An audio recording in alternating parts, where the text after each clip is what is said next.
Hello guys and welcome back to the channel. In this video, I'm going to show you how you can clear RAM cache in Windows. So let's get started. You're going to start by checking how much cached memory is currently being used on your system. So you're going to go to the search bar and type in Task Manager and open it. Once it opens, click on the Performance tab on the left hand side and then select Memory. Here, you'll see details about your RAM usage and you'll be able to see your cached memory showing right here. Now let's clear that cache.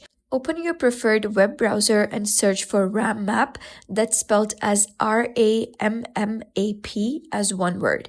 Click on the official Microsoft page at the top of the results and you can read through the information if you'd like, but we're focusing on one main feature today. So click the download button to get the file. And once it finishes downloading, open File Explorer and go to your Downloads folder. Locate the zip file you just downloaded, double-click the zip file and select Extract All, then confirm to extract it. After extraction, find the file named rammap.exe and double-click it to launch the program. You may see a Windows security prompt. Make sure to read the license agreement and accept it to continue.